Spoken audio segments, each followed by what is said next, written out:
Petrol diesel రేట్ల పెంపుపై కేంద్రం clarity ఇచ్చింది. ప్రజలపై పెట్రోల్ ధరల పెంపు భారం ఉండదని పెట్రోలియం మంత్రిత్వ శాఖ తెలిపింది.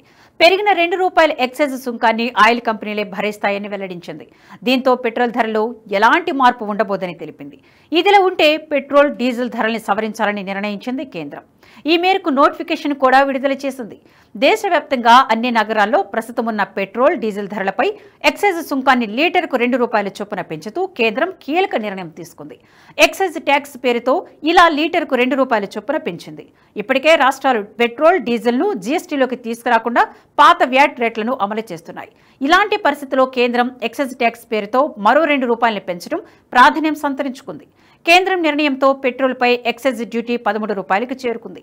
అలాగే డీజిల్పై ఎక్సైజ్ డ్యూటీ ₹10కు చేరుకుంది. ప్రస్తుతం అంతర్జాతీయంగా క్రూడ్ ఆయిల్ ధరలు తక్కువగానే ఉన్నాయి. అయినా ఎక్సైజ్ డ్యూటీని పెంచుతూ కేంద్రం తీసుకున్న నిర్ణయం ఎందుకన్న చర్చ జరుగుతుంది. అయితే రిటైల్ ధరలపై దీని ప్రభావం ఉండబోదని కేంద్రం స్పష్టం చేసింది. పెరిగిన ₹2 ఎక్సైజ్ సుంకాన్ని ఆయిల్ కంపెనీలే భరిస్తాయని వెల్లడించింది. కేంద్రం ఇచ్చిన క్లారిటీతో పెట్రోల్ ధరలు ఎలాంటి మార్పు ఉండబోదని స్పష్టమవుతుంది.